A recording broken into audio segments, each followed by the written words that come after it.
From Microbe TV, this is Matters Microbial, a podcast about the wonders of microbiology, microbiologists, and microbial centrism. This episode was recorded on August 14th, 2025.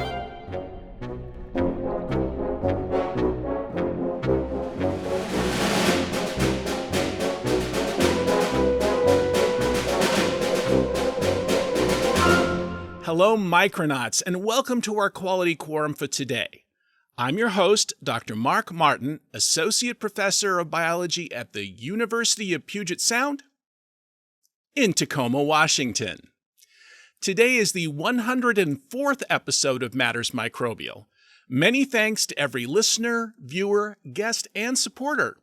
Keep those likes and views coming so I know you are interested in the material that we present. In the last podcast episode, we talked about truly gargantuan bacteria with Dr. Jean-Marie Volant. He and I have discussed some giant-appearing microbes that my Doc Martian research students have found locally. Puget Sound has a great deal of sawdust, wood waste, buried under certain beaches. Literally, you can bounce up and down on it. With my colleague Dr. Joel Elliott here at UPS, I term them marine anthropogenic sulfide seeps. The tide comes in, the buried sawdust soaks up the seawater. Bacteria in the soaked sawdust are metabolically active. The tide goes out, and very high levels of hydrogen sulfide are in the seawater draining from that buried material. Hence what my students call it, Camp Stinky Beach. And it's accurate. Here is my student Gianna at our mass site here in Puget Sound. It's actually pretty until you get close. Here is a quick video of the very pungent seawater draining from this mass site. Here is Gianna examining and collecting samples from the site. No deep sea submersibles are necessary, as you can see. Also, as you can see, the rocks are covered with whitish filaments due to the metabolism of hydrogen sulfide by sulfur oxidizing microbes. We collected this close-up, this tube of rock-covered large filaments, and sent them off to Dr. Volant for examination. All ecologies are complex, and I'm certain that this is no exception. I'll keep you posted about what we find, literally in our next door. Microbiological marvels are all around us, we just have to look. As there's only one microbiology course at my institution, I have many central microbiological concepts to present to my new Micronauts this fall. One of them is the concept of biofilms, part of our topic for today. Biofilms are everywhere there exists any kind of flow of water, from dental equipment, water bottles, rocks in streams, and even the human body. It's estimated that some 80% of bacterial diseases of humans involve biofilms. Worse still, antibiotics are often less effective against bacteria within biofilms. I'll put lots of introductory links in the show notes to this concept, very much worth your while. In my own little lab, we often see biofilms clinging to glassware, as in this flask of chromobacterium. Yes, that ring is bacteria glued to the glass. Settling on a surface is an advantage for many microbes, helping them obtain nutrients and work together in a given location. I even put together a first-year biology experiment using Pseudomonas putida, which is from the soil, and their biofilms, which we can measure using crystal violet staining, as seen here. Students then tested various compounds to see if they could inhibit biofilms. I even did it once with the components of wine. It teaches simple data analysis and critical thinking.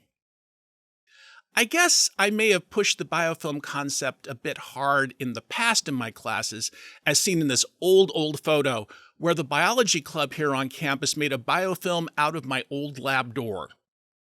Well, at least they were thinking about biofilms. Micronauts, in nature, biofilms are generally composed of more than one type of bacterium. A city of microbes indeed. For this reason, I am so pleased to introduce Dr. Shan Tseng of the University of Nevada, Las Vegas, to talk about the work of her research group on biofilm structure and function and antibiotic tolerance. Welcome to the Quality Quorum for today, Boo. Hi, Mark. Thank you for the invite. Really excited to be here. It was such fun chatting with you at ASM Microbe, and I was so impressed by the depth and breadth of your interests. So thanks for doing that for me. Very cool. No, I'm very excited to be here. So the first thing is, and I often have to really shake people up about this, is why biofilms are important. And I don't mean to jump up and down about it, but they are central to most microbial life on the planet. Yes, so about 80%, it's estimated about 80% of all bacteria out there actually make biofilms. And so you can see them everywhere. So I guess we should back up. Biofilms, right, in case anybody doesn't know, are aggregates of microbes, so bacteria, fungi, archaea, that are held together by a self-produced matrix of materials that they secrete into their environment and holds them together, not only to themselves, but often to a surface. But that surface part is not necessarily required. And so we can see them everywhere. One of my favorites is in Yellowstone. So I went to Yellowstone this past summer, and so you can see the biofilms in the environment, in these microbial mats, those beautiful colors you see in these hot springs. Those are biofilms. They're also really important in terms of our everyday lives. So we use biofilms in cleaning up our wastewater. So before we put that water back into the environment, this is super important in Las Vegas, where we recycle a lot of our water, which is where I'm at. Biofilms are also important to things like food production, like cheese. So you previously had Rachel Dutton on. So all of her microbes are in the cheese are in those biofilms in the rind and inside the blue cheese. And then also, as you mentioned, there's biofilms in us. So our gut microbiome is in a biofilm. And so those are kind of the beneficial, helpful things. But as you mentioned, they can also be bad. And the major thing actually that they do that's pretty bad is that they form on any environmental surface. So whether that be a ship hull or inside of a pipe when you're, in industry, and that's actually like a $4 trillion problem every year. It increases the costs of shipping or, producing your favorite thing because the pipes have to get cleaned.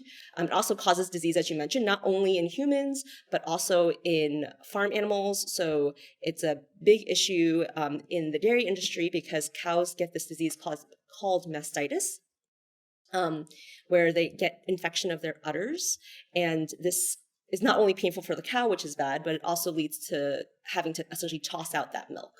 And so that's a high cost issue. And then obviously it causes disease in humans as well, as you mentioned. And so one thing that can cause is periodontal disease, but there's also lots of other diseases like contamination of medically implanted devices. So lots of important ways that biofilms impact our lives. Not to interrupt the flow. That's a pun. Not to interrupt the flow of this, but I did want to say that one of the things that surprised me positively, the role of biofilms in making vinegar, which is amazing to me.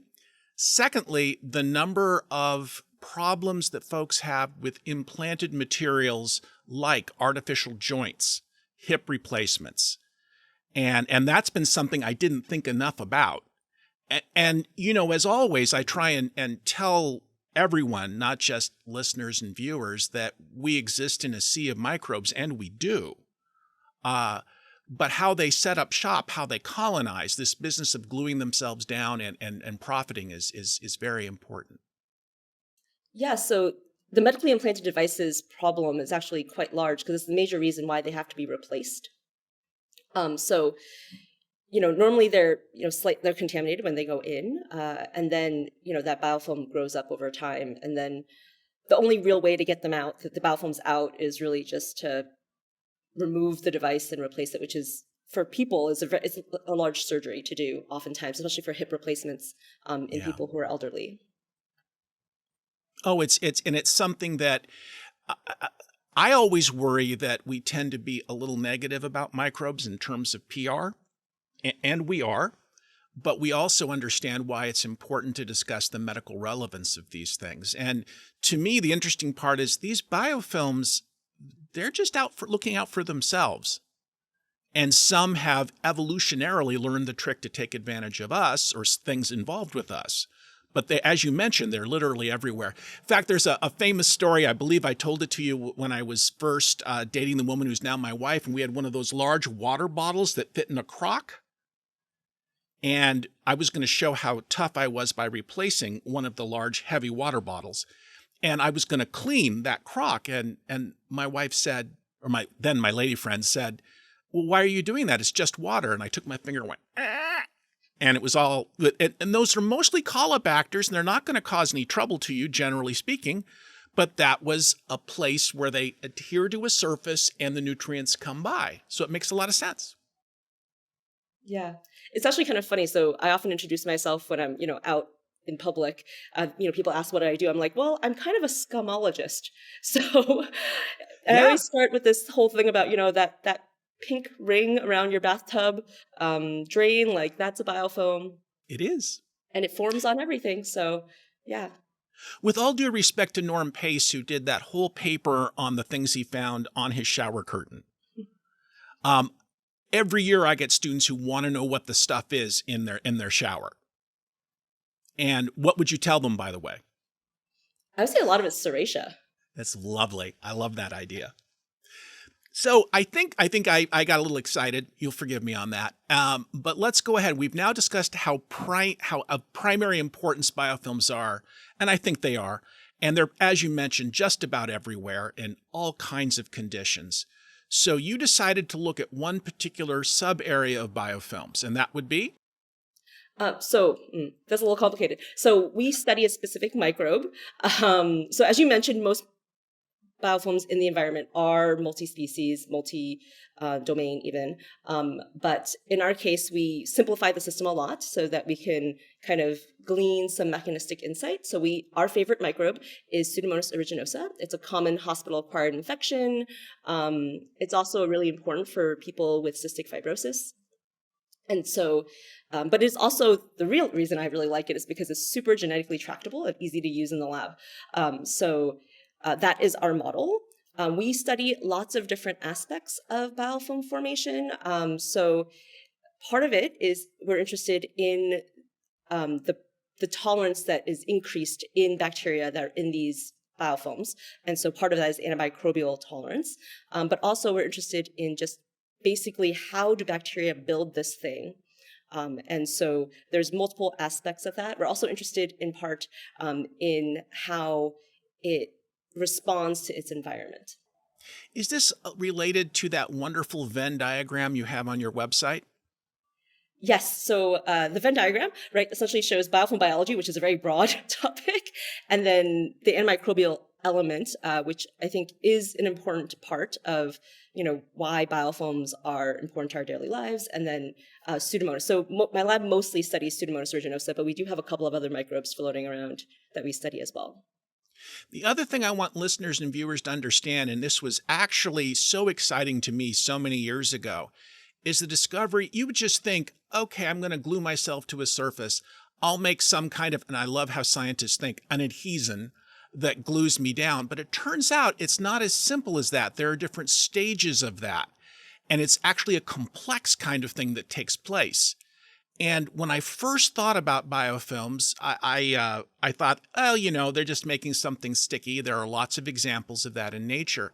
And then that wonderful work from so many years ago, Cynthia Whitchurch, I believe, was the author on this, the idea that actual DNase, enzymes that break down DNA, could impact early biofilms of Pseudomonas aeruginosa, but not late ones.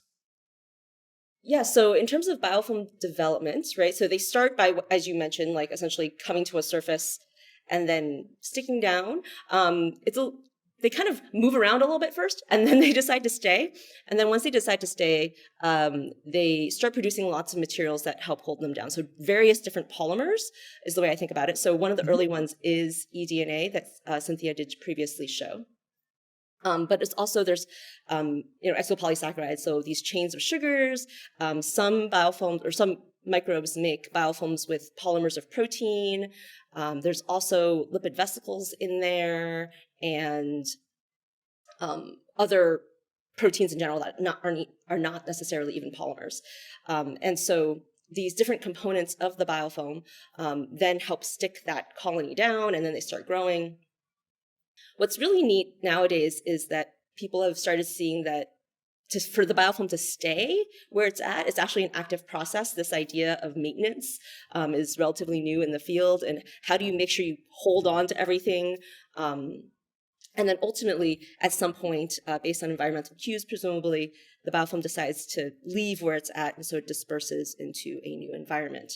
And so what's neat in Cynthia's work is that, right, so the DNA essentially is not so much in the early stages that you can add DNase and chew it all up and the biofilm goes away. But once you get late, there's so much DNA that it can't get enough access to all of it. And so that was kind of a really cool way of thinking about ways that we can get rid of biofilms in situations where we don't want them. No, I think that that's really a really fascinating idea. And if you'll forgive my saying this, we don't have a microbial perceptual view. And we're going to come back to this when it comes to antibiotics in diffusion. But the whole idea of getting access to things is very interesting. Now, you don't know this, but many years ago when I worked at a biotech company in San Diego, one of the things we were trying to make was bacterial alginate. And what did I use when I was trying to make bacterial alginate? I was using at first Pseudomonas aeruginosa to do that because they will do that. And so there are a variety of different polymers, as you mentioned, and then any type of enzyme that you want to use, or any competitor that needs to get in there, or a bacteriophage that has to get in there, has to deal with that. I'm going to call it a network, even though I don't think well, maybe you can tell us if there is. I don't think there's a solid, a definable structure to it. Is it actually a definable structure, or is it more random? That's a really great question. So we don't 100% know. So there are definitely locations where we see certain polymers more. So like in Pseudomonas biofilms, under certain conditions, we see a lot of the eDNA kind of at the base and in the middle of the biofilm versus one of the major exopolysaccharides kind of outside creating this shell. And how that is created is still not 100% clear. But there does seem to be an organization. And there's lots of other components that haven't really been visualized or are more difficult to visualize, so they haven't yet been visualized. So there could be much more structure than we even appreciate. And of course, there's model systems that we study, so who knows what happens in the actual, biofilms in Yellowstone, for instance, right? They're very complex with multiple organisms that are clearly layered. So yeah, I think it's a very complicated question that lots of people can study for a long, long time. It's so interesting to me because, and I don't want to take up time with this, but surely you've seen like the 3 stages of scientific research. And the stage 1 is, that's a silly idea. You should not have proposed that. And I'm cleaning that up. Stage 2 says it might be true in the lab, but it's not relevant to the natural world. Stage 3 is, I said it was a good idea all along. And a student of mine came up with a 4th one, and I came up with it first. And you and I have seen all 4 stages in science. So what I'm trying to say is when biofilms were first being looked at, ship biofouling was a big deal with biofilms originally, not just the pipes. And I'll put a link to the Biofilm Institute in Montana about all this. But what's interesting to me is that if you look at an E. coli biofilm, for the most part, they're relatively simple compared to aeruginosa, which has those large mushroomy features. And then I would watch people say, well, that's just due to the hydrodynamic situation. And I started to think, you don't know that. You're guessing that. And so what I'm learning from you is there is a lot of innate structure to biofilms. And that says a lot about emergent properties in biology. Yeah, so biofilms are super good for emergent properties, but even the flat ones that people say are uniform aren't. So work from the CBE, so the Center for Biofilm Engineering, Mike Franklin previously showed, like even cells within that flat thing are very different from the top, middle, and bottom. So, it looks homogeneous, but it definitely isn't. Because of all of, the situations that create diffusion gradients and all the nutrients coming in, the waste going out, all this stuff. It creates lots of heterogeneity, even in just a flat biofilm. But we do, interestingly, for these, what the field refers to as mushroom-shaped biofilms for Pseudomonas that we grow in the lab, you can get them to be flat. You just change the nutrient conditions. As is everything, metabolism matters a lot, right? And so depending on what you feed them, you can get very different structures, using everything else being the same, other than just the carbon source. So why don't you lead us through a couple of things your lab is doing that you think are really exciting and relevant to this, because I want to hear about tolerance. Sure. I'm going to start by backing up a little bit and telling you about how we do our science. So we do a lot of confocal microscopy in my lab. So we grow our biofilms, as you mentioned, under flow. And so we have these little flow cells that are about 5 millimeters wide, 1 millimeter tall, and kind of 35 millimeters long. And we essentially inoculate that chamber with our bacteria first, and then we let it grow up. And depending on how long it grows up, over time, we get the biofilm growing on the cover glass, which is what we image through. And so we use a technique called confocal microscopy. So there's many different types of microscopy. Confocal microscopy has the advantage that it allows you to essentially create a very relatively high resolution image. And then you can essentially, if you took an apple and sliced it, if you imaged the apple at every single slice and then took those slices and put it back together, you get the really nice 3D image, which is what's shown here of a common Pseudomonas aeruginosa biofilm that we grow in the lab. So under the conditions that we get, as I mentioned, we get these things that kind of look like mushrooms. And so we can look at them at the 3D level, but it's a little complicated because you can't really see inside. So typically we show them as 2D. So we show a cross section. So essentially if you looked down the top of the mushroom and cut like essentially the mushroom cap, that's the top image that I'm showing. And then on the bottom of that is the side image. So if you took the mushroom and then sliced it, vertically. And so using these images, we can think about lots of different ways that we can study them. So in terms of antibiotic tolerance, this is work I actually did during my postdoc with Matt Parsek. And so we were really interested in penetration of antibiotics because previous work to this had suggested that penetration really wasn't an issue, but the systems they used weren't really under flow conditions. And so we wanted to look at what happens under flow. And so we took 2 different antibiotics. These are both used to treat Pseudomonas aeruginosa infections. So ciprofloxacin and tobramycin. So tobramycin is super common. And so we labeled both of these antibiotics with a fluorophore, so it fluoresces. And we grew up biofilms and just stuck the antibiotic that's fluorescent through the flow. And we saw very, very different things for 2 different antibiotics. So in this image, on the left is the cipro, and then on the right is the tobramycin treated. And then in each side of the slide, on the left is just the cells. And then to the right of that is what the antibiotic looks like. And so you can see in ciprofloxacin, essentially, the ciprofloxacin is everywhere in that aggregate. In comparison to this for tobramycin, you see something very different. The pattern is, for the tobramycin, is it's just around the edge, right? It's just around the edge, typically of the top of the mushroom cap. And that's because, as you mentioned, of the flow situation. There's very little flow once these biofilms get very big near the base. So the antibiotic's just not getting there. Mm-hmm. And so what we found was this is actually due to the charge of the antibiotic. So if you look at the upper left and right, you can see the structures of cipro and tob.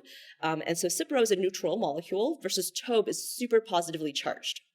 And so we were never able to show it because it's a little complicated to show. But what we think is happening is that the tobramycin is binding to the eDNA that we mentioned before, so the extracellular DNA that's in the outside of the biofilm holding it together. And it's a charge interaction, right? So DNA is negatively charged, the antibiotic is positively charged, and they just interact. And we sort of showed this by essentially adding a lot of divalent cations. So manganese was the one we picked, but if you add a ton of it in and bind up all those negative charges on the eDNA, you can actually get the antibiotic to penetrate. So there are therapeutic implications potentially for somebody else to work on that we don't work on, but this is an interesting idea of like diffusion issues within the biofilm depending on your charge. So in comparison to this, right, so in that general area, so there's clearly enough eDNA to we think, to prevent the penetration. But there's other polymers as well. So in our biofilms, there's a lot of polymers of sugars, and they have different chemical properties. So some of them are neutral, some of them are positive, some are negative. And so depending on what the bacteria choose to make their biofilm out of, you might have very, very different outcomes in terms of antibiotic penetration. In the diagram you just showed us, what we're looking at is a situation with two different antibiotics, and one is more able to cross through to the cells in the biofilm than the other. And my question for you is, if they get in, do they still have an impact on the bacterium itself? Yeah, that's a great question. So in the case of the ciprofloxacin, when it gets in, that antibiotic is really only effective against cells that aren't being really active. So cells that are active just pump that antibiotic back out, and it doesn't care. The bacteria don't care. But the guys in the center can get killed because they're more dormant, right? So in the case of these biofilms, right, very little oxygen really gets in that core, and so they're not dead, but they're metabolically just really slow. And so in that case, the ciprofloxacin can kill the interior cells. In the case of the tobramycin, what's neat is that what we think is happening is because of the diffusion barrier that is the biofilm, which is somewhat passive, right, in its work, it allows time for the bacteria to respond. And so, the exterior cells do get killed by the tobramycin at a high enough concentration, but the cells just inside that now have time. Like, they see a little bit of the antibiotic first, and then now they're like, oh, there's a stress. I'm now going to turn on, for instance, pumps that are going to pump that antibiotic back out, or other stress, mechanisms like increasing the number of proteins that help fold other proteins, which is one of the things that tobramycin is known to cause, misfolding of proteins. And so we think there is an active element of protection if you can, essentially slow down the antibiotic. So it sees a little bit first that's not lethal, and then it can do its thing, and then now it requires a lot more antibiotics to actually kill it, which is actually part of the protective mechanism of the biofilm. So not only is there the passive part, but there's also the active response. What I love about this is that we're so used to thinking about bacteria growing in a tube, in a well, and they're all planktonic. And so when you dump any kind of antibiotic in, they're going to impact the cells at the same level with the same intensity, depending on how the bacterium has altered its surface or whatever.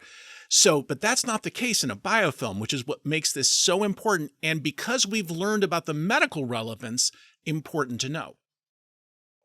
This is so interesting because once again, you look at colonies on a plate and we want to believe those colonies are homogeneous, but they're not, because the outside is different from the inside. Here's an example for listeners and viewers. A gazillion years ago, when I was first starting out, there were oxygen probes that were thin needles, and they're measuring lots of atmospheric oxygen, I should say, and then it goes inside the colony and boom, it's essentially anaerobic inside. So those are very different pressures, selection pressures on the outside of the colony versus within the colony. So I love the fact that you're able to use some chemical know-how to start asking what's really taking place and how that relates to diffusion. Because I remember that everyone used to say, oh, it's hard to get through that matrix. It's not an easy diffusion barrier, but things can get through. And so I think that it is also important to think about how. So we were talking about DNA earlier. So there's definitely a lot of work nowadays. Lynn Howell's group is one of those that are looking at essentially using enzymes that degrade the polysaccharides instead to try to break down the biofilm. And that seems to work later in biofilm versus the DNA not getting quite in. And so potentially the combination of different enzymes can help break down biofilms for various processes. That's very cool. So, and again, I want people to remember when you have this three-dimensional structure, it's funny, if you were to look at, and you say you're a scumologist, and by the way, I would have a pin that said that if I were you, because I think that's fantastic. Because everything's about a tube. We're a series of tubes, right? And you're just looking at what gets sticking in that tube. That's it. What a thing to talk about at parties. Anyway, this idea that we can kind of study what's going on is really, really interesting to know about that three-dimensional structure. We're so used to things like sticking on a rock or sticking on a piece of glass, but there's so much more to it. And it makes sense that there should be, but we tend to not look at things as carefully as we might. Confocal microscopy, a lovely technique, not cheap equipment, but useful to let you know what's going on inside, used a lot in cell biology. Okay, we've talked about simple and complex biofilms. We've talked about diffusion of antibiotics. What's next? So one of the things that my lab is really interested in are the proteins that are in this matrix. So some of them are structural, like I mentioned before, they make polymers, but a lot of them have not been studied for non-structural functions. So that's kind of, when I started my postdoc, I was like, that's my idea. That's the thing I'm going to do for the rest of my life. We've expanded a little bit since then, but during my postdoc, one of the proteins that we found is actually an inhibitor of an enzyme that Pseudomonas actually doesn't have. So I was like really interested in this idea, right? It's kind of weird. It's like, okay, so I found this inhibitor of this protein inhibitor for this class of enzymes that my bacteria doesn't make. And like I mentioned, we're growing biofilms that are monospecies, right? So why is it doing this? We're still not 100% sure, but what's neat is that this inhibitor inhibits enzymes that are commonly made by the immune system. And so neutrophil elastase is a really common enzyme that's made by immune cells when it interacts with microbes, because it essentially chews up important things in the membranes and then the cell bacterial lyse. And so we were really interested in the idea of potentially, right, the hypothesis is that, okay, Pseudomonas is putting this inhibitor into the matrix, so outside of the cells, and that, under conditions of infection, potentially this would protect the biofilms from the immune response. And so we ended up actually being able to show this to some degree. So the protein inhibitor is called Ecotin, and we find it actually in a lot of bacteria. A lot of bacteria make this. It was originally found in E. coli, and so it's E. coli inhibitor, trypsin inhibitor. Anyway, so what we found is that if you make a biofilm of wild-type bacteria and then exogenously add the neutrophil elastase, not very many cells die. So in this image, the green is living cells and the purple is dead cells. And so in the wild type, about 5 or 6% die when you add the enzyme, on top of the biofilm. And this is about the same death that you see when you don't add the enzyme. So this is just like steady state situations. If you don't have this protein in the cell, so you delete the gene so the bacteria can't make this protein, the biofilm forms. It looks just like normal. But then when you add the enzyme on top, significantly more cells die. So in the biofilm, so we see like 18-ish% of the cells die. Then if we add the gene back to the bacteria, we see the recovery of that phenotype. In addition, which is not shown on the slide, if we add the protein to the biofilm itself, so not adding the gene back, but just purifying some protein and dumping it onto the biofilm and letting it absorb and then washing away extra, and then add the enzyme, it protects. What's really neat, then we showed, is that if we take away the matrix component, so the Ecotin binds to one of the exopolysaccharides that Pseudomonas makes. If we grow a biofilm without that exopolysaccharide and then dump the Ecotin on top and then wash away anything that doesn't bind, it doesn't work. So it is specifically held in the biofilm matrix by this specific polysaccharide, and it can protect. Whether this happens in a person, don't know, but it's a potential thing that could happen. That's amazing. So I do know that there are simple models of pathogenesis using, I know I shouldn't have said pathogenesis, it gets friends of mine angry, disease-causing organisms. There are certain models that we have of this, say in nematode worms or in Drosophila. Now, I will admit that they're not the same. They don't have an adaptive immune system, just innate. But this is something that could potentially be tested in animal models, which is really cool. And I know when folks, and this came out of UW years ago, the idea of some of the quorum sensing molecules, knocking them out and it would protect some of the animal models, but also worked in mammals. Yeah, so the quorum sensing inhibitor field has actually blown up a lot in terms of as a way to essentially inhibit biofilms slash, break down ones that exist. And so that's actually, I think there's some drugs even in clinical trials trying to do that, if I'm not mistaken. But this is really interesting because, and who knew? This is a protein for which you didn't really have a function, and then lo and behold, you find it. What's really interesting is why the bacteria make it in the absence of anything else. So I think that there is a reason there. We just haven't been able to find it. So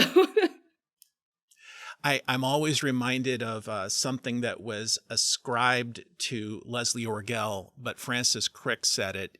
He called it Orgel's second law, that evolution is smarter than you are. And that infers quite a bit of intentionality to match its anger and resentment. But I will say that we don't have that bacterial perception, that point of view. And it's really hard for us to get our minds down there to figure it out. I mean, for example, I'm often asked by students what the purpose of a biofilm really is, other than just sticking to stuff. And I talk about group behaviors. And this is something they've never heard of. Again, I come from a place with one microbiology course, but this is really critical. We tend to look at things single colonies and pure culture, and that is not how microbes live. yeah, definitely. Yeah, definitely in the environment, it could be that Pseudomonas interacts with other microbes that produce enzymes that this would inhibit. Yeah, it'd be really interesting to know one day if, clearly it's evolved to keep producing this enzyme. And actually a lot of microbes do. So anything that's not an obligate intracellular pathogen, you can see this gene. So it's pretty neat.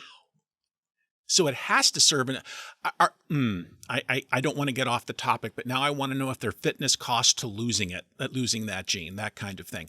Because, Boo, I've got to tell you, you and I think like geneticists. So we want to knock out a gene, we want to see a change in phenotype, and then we want to replace it and watch the phenotype return. Yeah, definitely. Yeah. We don't know what the fitness cost is in its native environment. So, yeah. How cool is this? So protein, and I noticed just by looking over your publication record, you're looking at all kinds of different aspects of what goes on with kind of the protein aspect of biofilms. And I want to emphasize this for listeners and viewers. People, when they're exposed to new ideas, will cling to one part of it and not want to give it up, rather than that meme where there's the little girl saying, "Why not both?"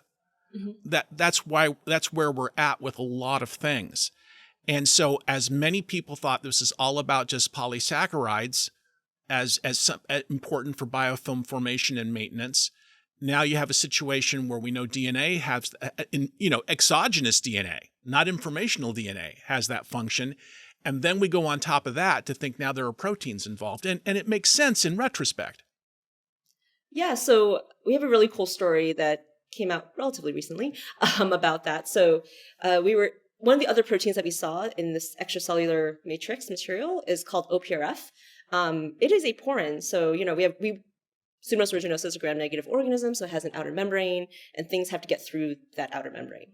OPRF is also known as OMP-A for people who study that out there, and it is the only non-specific porin in the Pseudomonas aeruginosa outer membrane. So everything else is very specific, like it only transports one thing, essentially. This guy transports anything that generally cationic, but isn't, it's just a pore and things go through. So that's what it had been previously studied as.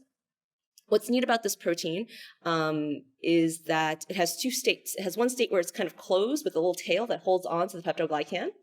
And this helps hold the outer membrane to the rest of the cell. And then there's an open state where it's presumably transporting things. And so there's two states, and then on top of this, in the biofilm, it's more complicated than that. So there's two states of this protein, and then there's two places it can be, right? It can be on the bacteria, but then it could also be in the matrix. And so that's kind of like setting the stage. And so what we saw was if you genetically, right, you take away that protein, we see less biofilm. And so we're doing these biofilm experiments differently than the confocal microscopy. So this is more similar to that, you're mentioning that flask where the biofilm grows on the glass. So in this case, we're using plastic instead. But essentially you stick bacteria into a plastic well and let it incubate.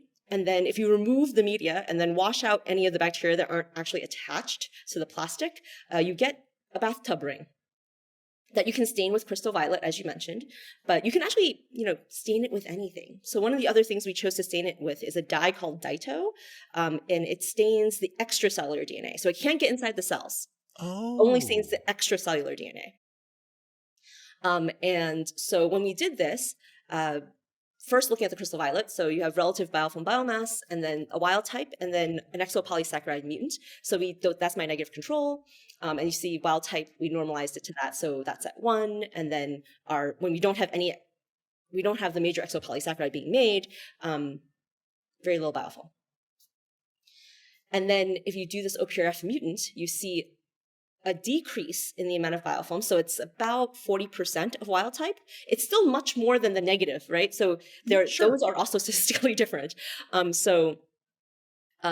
kind of one part, right? So we see less biofilm. And the data is not shown here, but one of the things we were like, oh, maybe there's just less cells. And so my student went in and took a little toothpick and scraped out these little wells. So each one of these wells holds about 250 microliters. So she took a little toothpick and scraped out the wells one by one, and then just enumerated the cells. And there was no difference in the number of cells in these biofilms. So then we're like, okay, what else is it? And so we were thinking about crystal violet. It is a positively charged dye. So we're like, okay, what negatively charged things might it be binding to that might change? So one of the things we thought about was the extracellular DNA. And so that's why we used this Dito stain. And so you do the same thing, essentially. You grow up the biofilms and then use the Dito stain instead of the crystal violet and then measure that in fluorescence. And what we see in that case is that there is that same, about similar drop, like that 40 to 60% drop in the stain, suggesting there's 40 to 60% less eDNA. So there's a really cool pairing there to show what's missing. And so why is a really important question. So that's what we're working on now. So as I mentioned, there's 2 states and then there's also 2 places. So right now we're focusing on the 2 places part. So again, it could be both. But right now we're looking at the intracellular part because it's the easier question to ask. So if we just grow up these biofilms and then do RNA sequencing, are there genes that might explain why eDNA is being held onto in the wild type, but not this OPRF? So again, data not shown here, but we see is that this is a maintenance problem. So the biofilms of the OPRF mutant are fine until a very, very late time point, and then they drop. And so what is causing that drop? And so first we're going to look at it through RNA sequencing.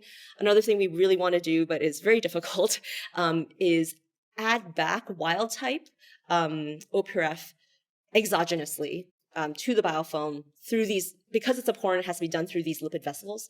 But nonetheless, essentially, can we save the biofilm phenotype by essentially putting them back in, but not as part of the cell? So similar idea to the Ecotin experiment where we put the Ecotin back on top. It's just much more difficult because you can't purify the protein in the absence of the fat outside of these lipid vesicles because they're very hydrophobic because it's a porn. It's amazing stuff.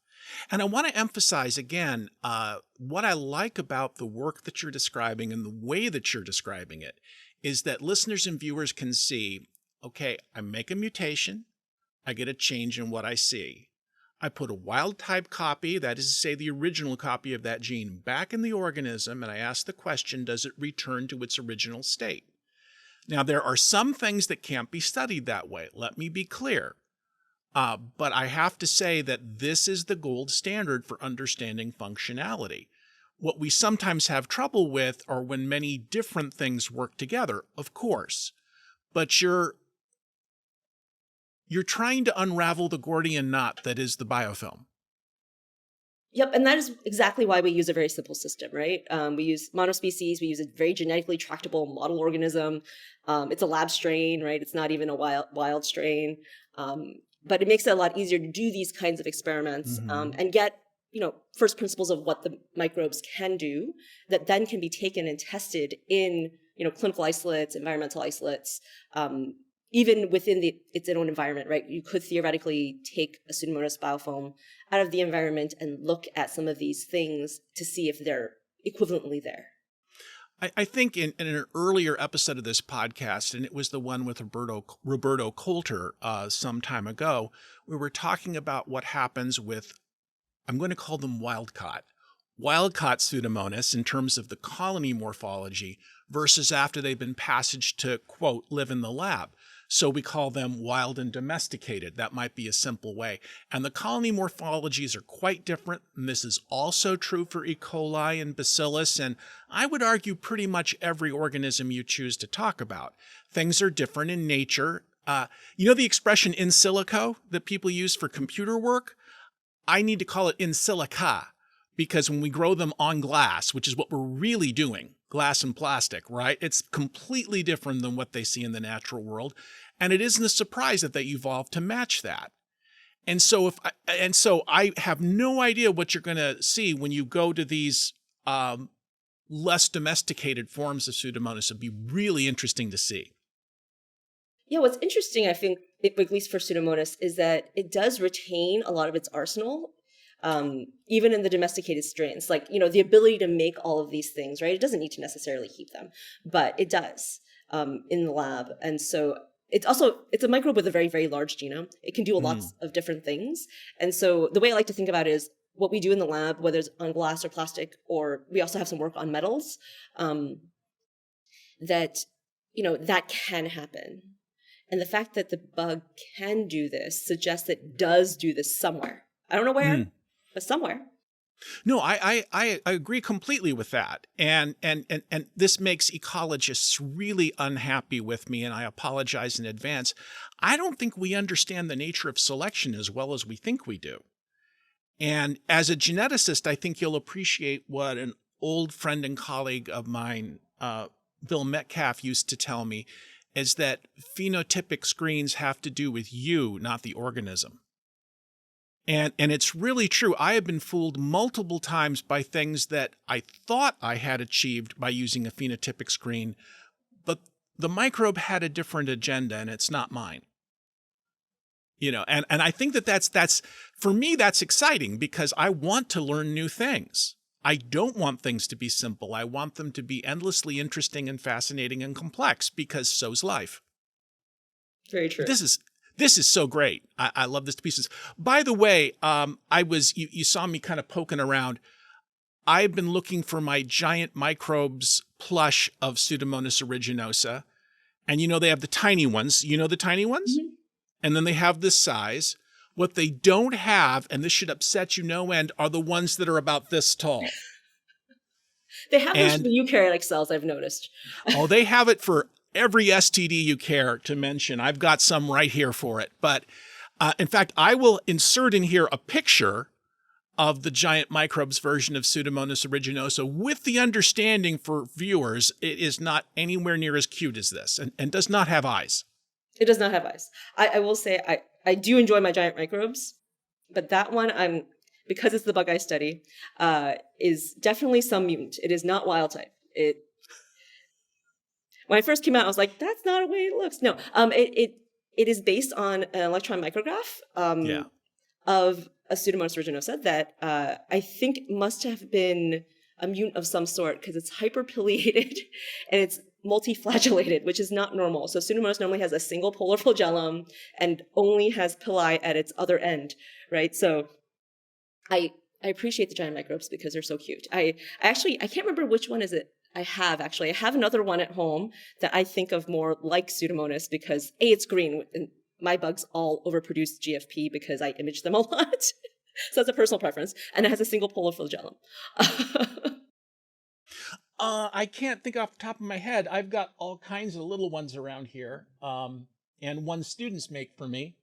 But what I'm getting at is that I use them more as a reminder that they're not all bad. I don't like that term, but I love the fact that you looked at it critically as I would have and said, well, it is hyperpileated and hyperflagellated, and those things don't occur certainly in my organism.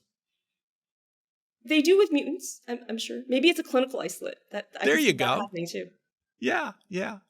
So, where do you what do you think is the next step for you and your laboratory group? And do you want to brag about them a little bit, because I think that they're fabulous, right?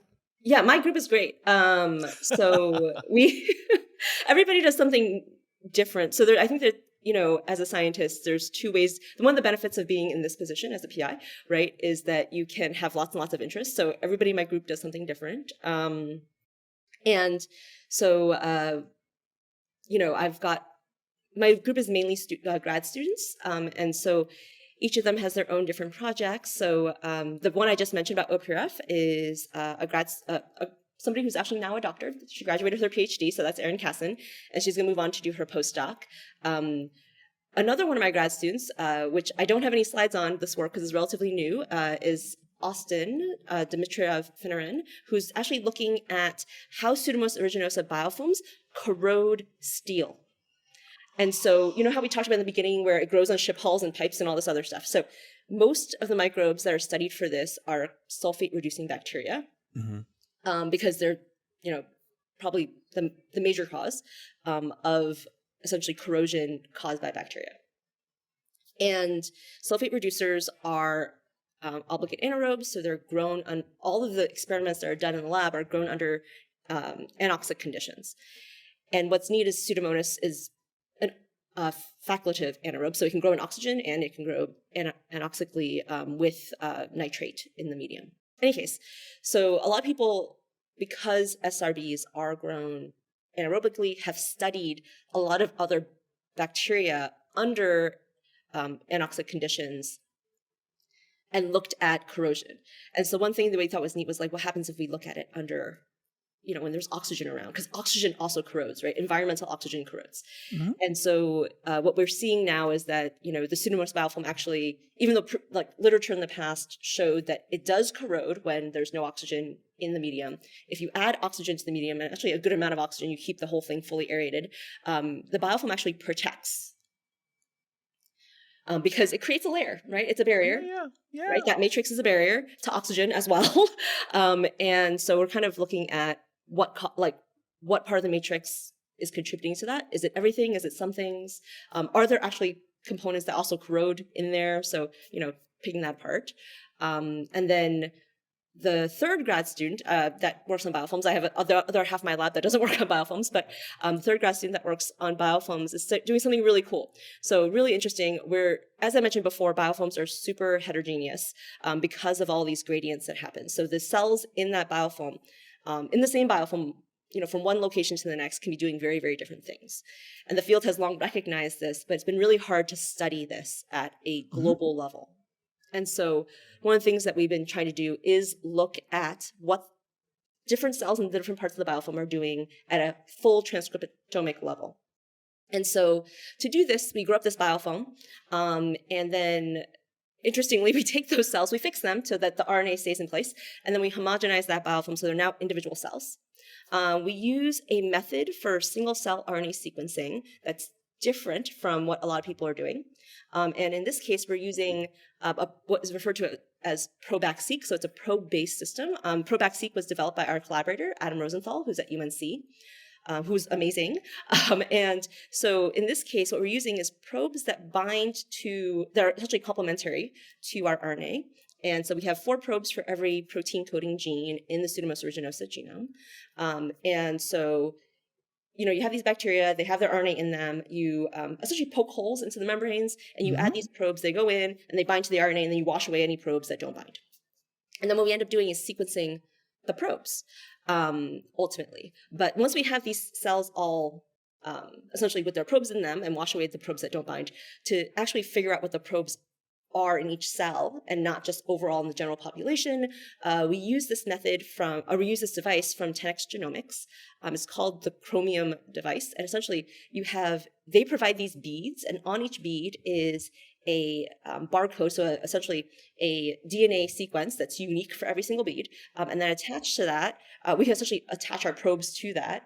And so the bead goes into the device, the cells go in, and then using oil to separate them into droplets, we get a droplet. Every droplet has essentially one bead and then one cell or no cells.